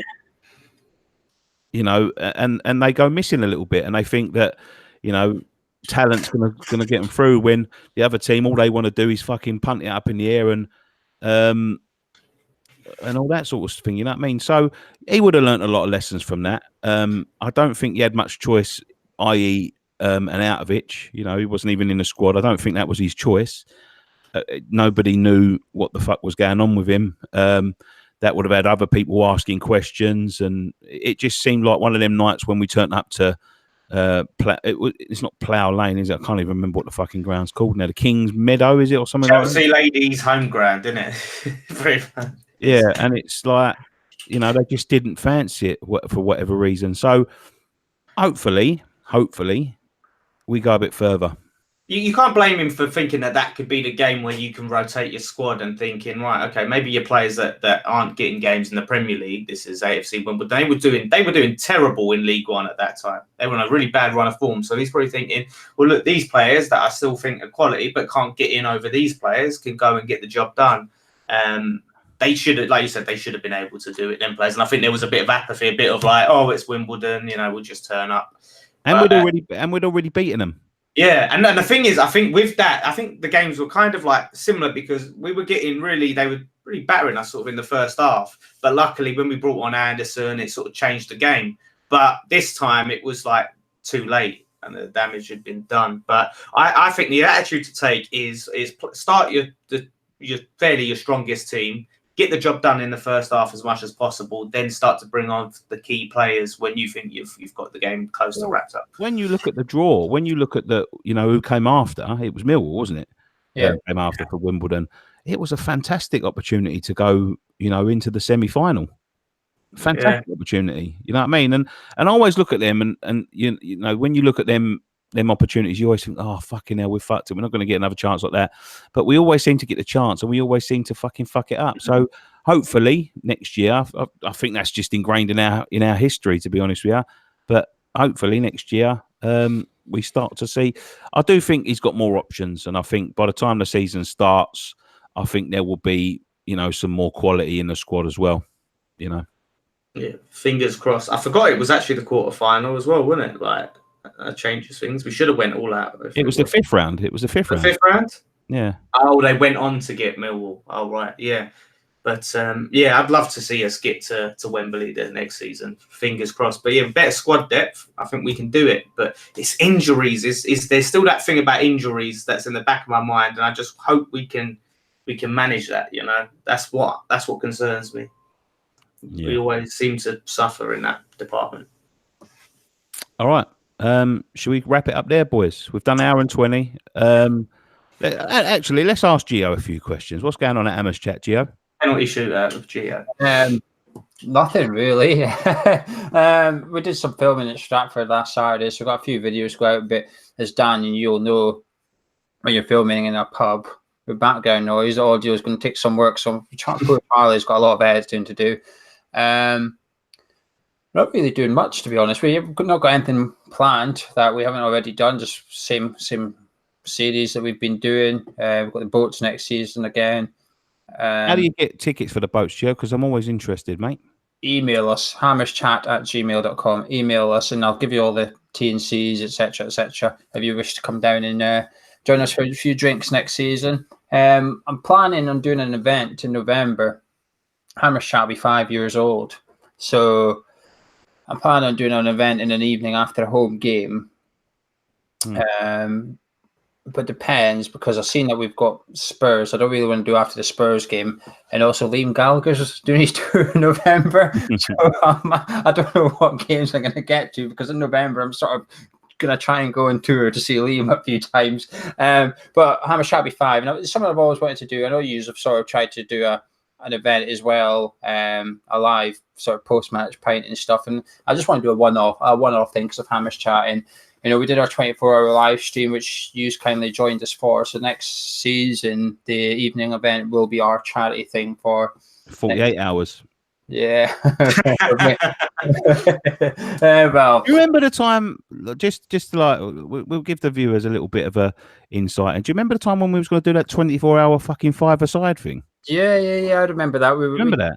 Yeah, we're speaking to goals. We've got goals. We're going to give us a pitch for free. And we spoke to quite a few ex-players, actually. I think most of them played in either game anyway, but a few ex-players said, yeah, I'll pop along. And, you know, it's going to be like a Hammers Chat and West Ham Fan TV mashup against a load of West Ham celebs and ex-players. And we'll have to do it one day, a 24-hour football match. We'll have to do it at some point. Well, we've got a football club now, which you were very heavily involved in the making of it, and you know the running of it at last year. You know what I mean?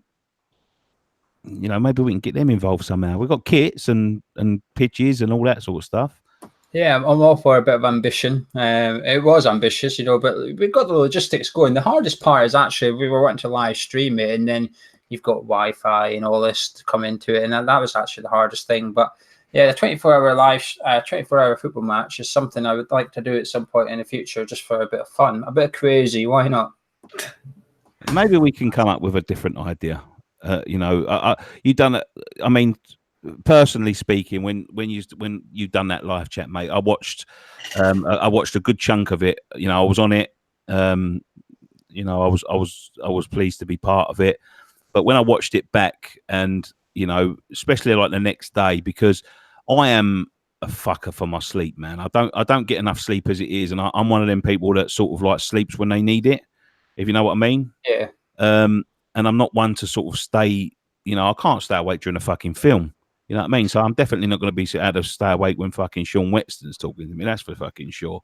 But the way, like, just personally, the way you conducted yourself over those 24 hours, that it was as good a quality in the first hour as it was in the 23rd hour. And that is a fucking hard job. Like, if anyone ever sort of like underestimates how hard of a job that is a hard job. You know what I mean? I can't concentrate for fucking 20 minutes at times. And, you know, to keep that level up, you know, the level of guests you got on, you know, the questions you asked them guests, you know, people went mad for the financial geezer. You know what I mean? Which you know, if I was doing what you've done, I would have never thought in a million years to get him on. You know what I mean? Like, you know, I can't give you enough credit, mate. It was fantastic. I appreciate the kind words. You know, it was ambitious. I remember speaking to Charlie the first time I planned it, because we didn't do anything for charity last year. We did one thing. We raised a little bit of money for any old irons on the boats, but it wasn't much. It wasn't a big thing. And I said to Charlie, we haven't done anything. We normally do one thing a season. And he said, well, what do you want to do? I just jokingly said a 24-hour live stream. And his reply was, it's possible. He said, it's a bit mental. He said, but it's possible. He said, who would you get on? I said, well, everyone. I said, I'll just get everyone on. I said, I'll just have a different guest on. Give them an hour each, get them all on, 24 guests. So I thought, okay, well, through the night, I'm not going to be able to get anyone to come on at like 4 a.m. in the morning or something. But I thought, well, the American Hammers TV boys have been good. You two have been on their channel. We were on their channel. I thought, you know what? Well, I'll get them on during the night, because that's like evening for them. I thought I'll get them on. So I just came up with a list of people that I wanted to get on and wanted to get involved in. It was quite easy enough with some guests, because like I speak to you a lot, Nicky. So it was easy for me to sit and chat to you, because I sit and chat to you on the phone quite a bit. So I found that easy. You know, I struggled on a couple. I thought David Blackmore's was difficult in the morning because he was hungover, and I struggled to get any sort of chemistry going with him. And this is anything with David Blackmore. It's just not someone I've had a lot of interaction with. Keenan Maguire was the one I was really looking forward to, because I like my stats and backs and stuff. And to be honest, I actually felt bad after the Sean went off. I thought maybe I was a bit harsh, because at one point I threw my notepad away when the next guest was on. All I could see was paper scattered across the sofa, and I thought maybe I was a bit rough.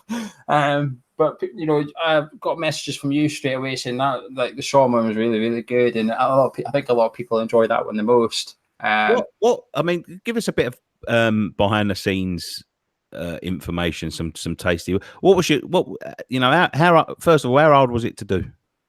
Very. The hardest thing for me, I took Friday off work. I thought I need to be realistic about this. I need to take Friday off. I need to stay up Thursday night, sleep Friday during the day. So I woke up ready to go. I can't do it. I couldn't do it. I stayed up Thursday night. I managed that part. So like 3 a.m. I thought, okay, I'll go try and have my kip now. 7 a.m. Friday, I was up. And I thought, no, this is not good. I was trying to sleep. I was trying everything, pillow on my head and everything, trying to sleep. I just couldn't sleep. And I was panicking because I thought, oh, Christ, I've been awake all day here. I got an hour nap during I went and had a really big lunch. I thought, maybe if I eat a lot, I'll sleep. It worked, but it only worked for about an hour. So when I woke up, I was full. Not sleeping. For the start, it was fine. Friday evening, I was fine. But during the night, 3 a.m. time, I was fucked. I saw some people say, did you fall asleep? Did you fall asleep? I was looking at the camera like, fuck, I can't do this. And luckily, Tom and Charlie are sort of night people. They stay up during the night, every night, playing PS4 and that. So I thought, right. So you had someone in your ear all the time? Oh, fuck. I thought, well, I'm going to go fucking stand outside. So I went and stood outside in the pissing rain for a little bit. And that woke me up a bit. But come 5 a.m., when the sun come up, 5 a.m., curtains were open. I turned off this fake light because that was giving me a headache at one point. I wanted to beat it up at one point. And the natural light coming. I just woke up. I just thought, you know what? Let's do this. Let's just crack on. Then I seen everybody's comments in the live chat. There were some people in the live chat that were, I reckon they did about 18 hours at least of the 24 hours with us. Some people, they try to do the whole 24 hours. I found that quite inspiring. Yeah. I'm quite humbled by it. Did, mate, but 11 o'clock, I was gone. That was me. I thought, no, I can't stay up any longer. You know what I mean? I don't know how these boys are going to do it. The thing is, I mean, I used to work nights and things like that. You know what I mean? And I have done 24 hours straight before in certain jobs. You're not meant to be doing it. So, but I've done like double shifts and stuff doing certain jobs. And it's, when you've got to do 24 hours, as you say, it's the first sort of like, in the evening time, you're fine, and it gets to midnight. Then you get to about 3 o'clock in the morning, and you're thinking, "Fucking hell, I've got another 15 hours to go yet. I don't know how I'm going to get through this," and all that sort of stuff. And I think that's when you start to get your lowest. But as you say, when morning comes, you think, right. Yeah, I mean, 6 a.m. I had a ham and cheese Lunchables. That perked me up a bit. Yeah. But the thing is, what kept me going was the people in the live chat. The time went pretty quick when I had guests on. It went pretty quick. All of a sudden I think, wow, like I must be speaking to this guy for 45 minutes now. Need to get the next guest on. And also the donations were sort of not what I ever expected. So when people were sort of putting in an update about the donations hitting £2,000, £3,000, it motivates you. It drove me on big time. At the end of it, I thought I really need a kip. I stayed up and watched the Champions League final. Yeah, best Champions League final to watch here. So that was trying to put me to sleep. So, who was your favourite guest? It was yourself. No, the real one. Kieran Maguire. I thought he's my kind of person, facts, figures, and it was just a bit different. It was a curveball guest to have on. I thought everyone else is West Ham social media, but he was the only one that he doesn't support West Ham. He said Declan Rice was £30 million, but while a lot of people were like 30 million, you're having a laugh. I said to people, this guy doesn't watch West Ham. This is what a neutral sees Declan Rice as. But just to get the definitive answers, and when you find out stuff like when I said our transfer budget's 30 million, you can see him looking at the accounts going, no, it should be more than that. And this is a guy who's paid by Sky Sports News. He's paid by BBC to give financial sort of reports and stuff. He's a guy that teaches people about football finance. You can't get better than him.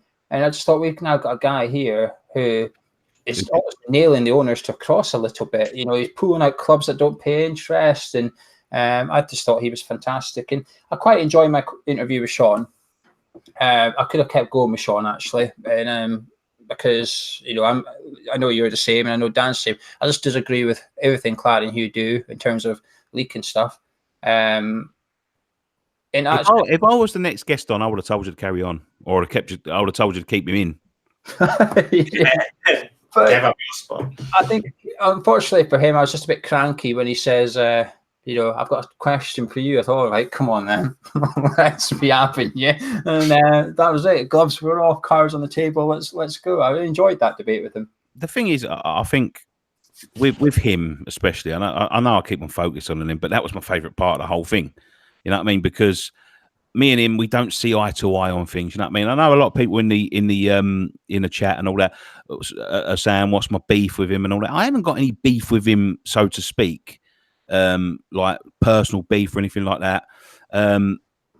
We've had some personal beef with people that are involved in his fucking podcast or whatever, but that's a story for another day.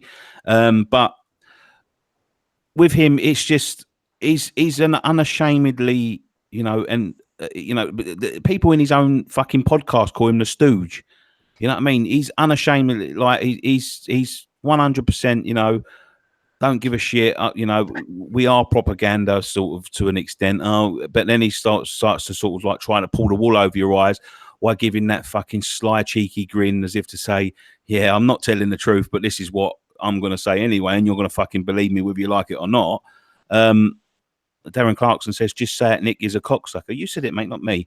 You know what I mean? It's one of them things where, you know, he knows what he is and he knows what people know what he is. And, you know, they know, I don't agree with it. You know what I mean? I see him tweet things and it winds me up.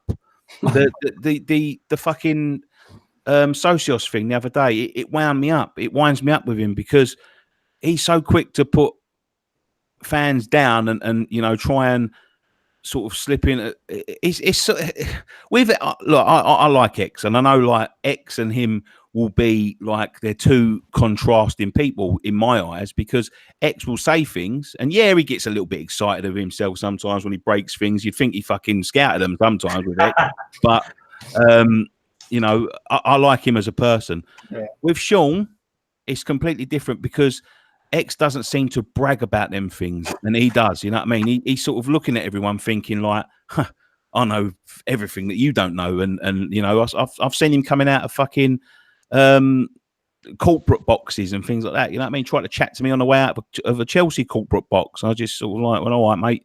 You know what I mean? I've got nothing personal against him, but I don't agree with what they do. I don't like their website. I've never liked their website. We've had issues before about the website, and it's not just me. Look, back in the past, mate, I was a bit of a fucking cock muncher myself. You know what I mean? I used to fucking. Something we've learned. I used to fucking start arguing about, you know, the smallest things. You know what I mean? We're trying to sort of get away from that sort of thing, and you know, and sort of bring the fun back. But when it comes to people like that are, for my money, you know, they are giving messages from the ball to try, like the Socios thing. He's trying to convince people. I know he chucks a few things. You know, I don't know who would ever do that, blah, blah, blah. But he's trying to convince people to buy the tokens that everybody else in the fucking world is trying to, you know, unconvince people, saying, oh, yeah, well, you know, I'm telling the truth and these all telling lies. You know, believe what you want to believe. Trying to sort of neutralize the, you know, the field sort of thing. So West Ham get that, and that's all in exchange for information. Can I play devil's advocate a bit with it, with this Sean thing? Well, I just want to, because what I know, obviously, he got a lot of stick when he posted that picture, didn't he, of the player, and sort of inferring that we're linked with him. Now, you know, I get on with X as well, but it seemed to be like if Sean does it, comes out and leaks it, like it's bad. But X, we sort of can tolerate it. Where if why is one bad and one's not bad? I can answer that if you want, Dan. Right, mate. X has never said I won't do it. I don't do it. X admits he leaks stuff. X has always said, yeah, I leak stuff. This is what I do. Sean puts articles on his website saying, well, West Ham have stopped the leaks. We will not do anything more. The Declan Rice one was a big one for me. He leaked the contract details of Declan Rice rejected. I just thought, you're turning fans against Declan Rice here. I thought, this is not nice. Now, on the stream, Sean admitted he regretted that massively, and that's his biggest regret he's ever leaked. But they did an article on Declan Rice's contract day after day. Then they did an article saying, right, that's it. There's enough talk about Declan Rice's contract. No more talk. Blah, blah, blah. It's boring. You're the ones doing all the talking. You're the ones stirring up all the rumors. It's you who's creating everything. It'd be like Nicky doing a video every day next week about Maxi Gomez, and on the Saturday doing a video going, you know what? Too many people are talking about Maxi Gomez. I've had enough of Maxi Gomez talk. You're the one doing it. I think that's the difference. I think Sean plays innocent too much a little bit. I think Sean tries to his articles don't have undertone messages. I think they're quite sly undertones. I think they're very driven in one direction, but he tries to make on it's not like the Socios thing. The first paragraph was, a lot of fans don't like Socios. Then there's about 4 paragraphs about why Socios is good. It wasn't a balanced piece. It was about 10% and 90%. But it makes on, it's like a 50-50 thing. And I don't think X does that personally. I think X is very He's fair. ready to die. Yeah, X is like, you know what, I'm in the know. I'm in the know. I will put out in the know stuff. And I don't think he tries to hide behind, apart from the gates. I don't think X tries to hide behind something he's not. Yeah, I seem to agree. You know what I mean? As I said before, he does it. He you know, if you ask him about it, he sort of denies it, but he's saying it with a smile on his face, as if to say, you know, you will believe. And I don't like that. You know, there's certain things as well, and I don't know whether I'm just paranoid or whatever. You know what I mean? But you know, we're sort of self-made in this in this industry. You know what I mean? We come into it very blind, blah blah blah, and yeah. It's a point where, like, when we set up Thames Ironworks, he ran an article on Thames Ironworks on Claret and Hugh, but he wouldn't tell anyone who was setting it up. You know what I mean? And it's things like that. And when he did mention us, like 5 paragraphs in, he purposely, and he knows who we are. You know what I mean? He purposely got our name wrong, so people wouldn't know who was setting it up. Do you know what I mean? Like, if you want to run an article, run an article. We're running the fucking team. We've made the team. You know, run the article, you know, fair. You know what I mean? I've mentioned them plenty of times in negative light, but he would. If you read the article about the Thames Ironworks when we set up the Thames Ironworks, he wouldn't mention who was setting it up. Yeah, I mean, to be fair, for me to just throw stuff in here, you know, Claret and Hugh helped us out, Hamish Chat. They helped us out at the start. And I actually think Sean's very good at what he does. I think this is important. Sean is very good at what he does. Now, I just don't agree with what he does, but he's good at it. He's a nice bloke. He's just got the wrong intentions, in my opinion. Yeah, I think you're right. Well, let's leave that there because we've gone on so much long about fucking Sean Whetstone. It's unbelievable. Somebody's asking about Jean Mapetta. Was it? Let me get his name right. Jean Philippe Mateta. Mateta. Yeah, the main. That's who Sean tweeted out the other day. The picture. Yeah, the picture. Yeah. The main striker. He signed for Mainz last summer from Lyon. I think it was only £9 million or something. He's been playing for France in under 21. Scored against Spain. He scored the first goal. It was a penalty. Then he missed that sitter when the keeper sort of saved. Yeah. He's someone I would really like at West Ham, but he won't come cheap. 25-30 million. But he's got it all. He's a really good striker.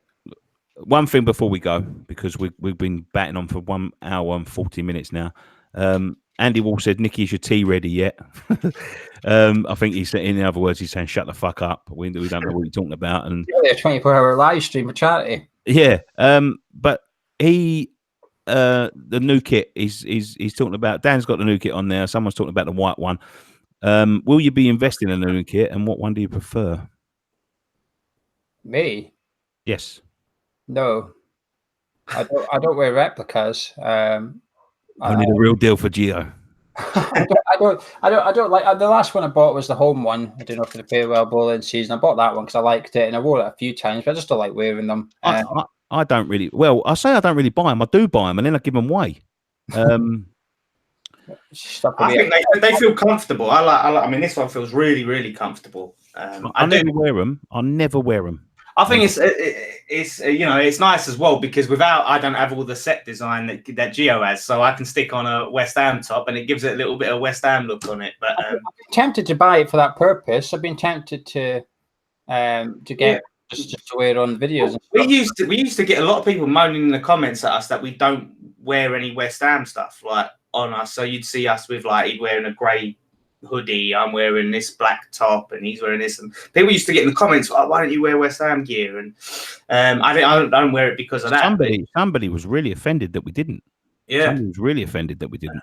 But I can see why people like it. Is a nice touch. It sort of gives it a little bit more of a West Ham presentation. But yeah, to answer the geezer's question, I do prefer the away kit, and I will be getting that next. I like this one as well. This was a birthday gift. Yeah, you want to see the stuff that we've collected, Gio. When we finally get our own fucking studio and office and stuff like that, mate. You want to see the stuff that we've got to put up on the walls. I don't think we'll have enough walls. I'll come for a rummage. I love peek. Shall we leave it there. Should we take some? Andy Wall says, no, Nicky, love the show. Carry on. I've got to go soon, mate. It's 20 to 9. It's my bedtime soon. Tim Cummins says, how much was your new shirt, Dan? Did you use your discount? To Gary Page. Yeah, I was saying now it was a birthday gift. The discount. What is the discount? Is it like 10% for a season ticket? It's something like that, yeah. Something true. I mean, not being funny, but I went to, was it the one of last season or the other season? I went to Sports Direct because it was like a tenner cheaper in there, and I just think it takes the prices of football shirts take the piss nowadays. Really. Gary Page says invite Sean on. Maybe. Will he come on? I don't know. Jason called me a fucking snowflake. I don't know why. Get 1 or 2 sizes larger. Oh, that was you, Dan. That was me. Someone said, "Do they fit normal? Do they fit normal people?" That's the problem with me, though. I can't get 1 or 2 sizes larger. I've already maxed out my fucking size, man. You've lost a couple of stone, didn't you? Like you keep going, yeah. I'm going on with the. Although I saw you chugging a 2-litre bottle of Iron Brew in the background there, mate. That's not gonna. That's extra. It's super free. Oh, sure. That's right. I think he's drinking it because I'm on. Yeah. No, mate. I genuinely love Iron Brew. It's not a Scottish thing. I fucking Dan, I tell you, you fucking regularly see me with an Iron Brew. But I drink it for a hangover. The Scots won't. They won't accept that as Iron Brew. I don't think it's got no sugar in it. It's got to be sugar and deep fried if it's Scottish. The ones in Scotland, I swear they have more sugar than the ones we get down here. Like you get the glass bottles, and the sugar content is crazy. Yeah, they changed it, believe it or not. A year ago, they changed the sugar in it, and everybody kicked off. It was almost like a national campaign to get the sugary one back. I'll tell you what, man. I've got a good few Scottish friends. They don't give a fuck, do they? Jason was saying. No, I was saying that geezer wasn't saying you're a snowflake. He was saying the bloke who wanted more West Ham shirts on the video. Oh, okay, yeah. To clarify that. You're a whole lot of man, Nicky boy. Thank you very much. You'll be buying Slim Fit soon, Nicky. I hope so, mate. That's the idea. Clarence News bullshit. Don't read it now. Geo Sing Loch Lomond. I'm not Loch Lomond, and it's I'm not singing anything. Okay, should we wrap it up, boys? Thank you so much, Gio. Please, if you're in this chat and you don't already, I know that a lot of you do, but if you're in this chat or you're watching a video and you've got this fucking far, I'll probably put congratulations. Yeah, congratulations first of all. Darren Hutchins says, Nicky, go to sleep, go to sleep, go to sleep, go to sleep. Yeah, I'm gonna, mate. But if you've got this far, please go and drop Hammer's Chat a subscribe, because they are they're obviously I run my channel, so I can't go to my channel, but they are my #1 source for West Ham content. They're brilliant. That along with Sex, Drugs and Coal when he releases documentaries. But Hammer's Chat is my one source that I go to, you know what I mean? I watch all West Ham content, but Hammer's Chat is my #1. Anytime there's a new video, the boys do great work over there. They also run boats. If you can get to the West Ham games, they run boats. The little boats at the front of the stadium as you come in over the bridge, they belong to Hammer's Chat. Go on there because everyone's friendly. Everyone's, it's a fiver to get on, but you're going to be 5-minute walk from the stadium, and you're going to have a good ambiance on there. But thank you so much, Gio, for coming on. I really appreciate it, mate, and we'll get you back on hopefully. Yeah, of course. I really enjoyed it. Thanks, Dan. Thanks, Nicky. Appreciate coming on, and always enjoy a little collaboration with West Ham Fan TV, because what you're saying about our channel is like me with yours. You're my #1 go-to for West Ham content and that. So, Dan, you got anything to add, mate, before we go? Yeah, no. I mean, obviously, I always love that. Dan. What? I'm too sexy for my shirt. Oh, yeah, listen, settle down. You look like. Hey, that's what everyone says. You're my dad. So, I'm your dad. That's what a lot of people say. Let me in the comments calling Dan's dad. You look like an anemic Andy Parsons. Anyway, we'll leave it at that. Go on. What do you want to say? Yeah, no, great. It's always great to talk to Gio. Sort of doing plugs, little cheeky plug. It's been in the chat. My other channel. Losing weight on there, as you can see, looking all slim. Stop plugging your other fucking channel. Well, you just gave me the plug of the century. What is my plug? Where's my? I'm only joking. Go on, plug your channel. I have to plug it myself, do I? All right, yeah, just check out my other channel, Dan Damo and Jace. Well, you work for our channel. I'm not plugging your other channel. If you want to plug it, you plug it for your fucking self. Yeah? And you work for our channel. Yeah, all right. We'll just check it out if you fancy it. That's what I'm going to say. You know, Thanks, it's boy. the most amazing thing ever. Right. If you watching this, click the like button. It helps us out greatly. Subscribe to West Ham Fan TV. Go and check us out on Twitter at West Ham Fan TV. For Facebook.com/West Ham Fan TV. One thing left to say, boys. Come on, you Irons. Come on, you Irons. Cheers. Cheers.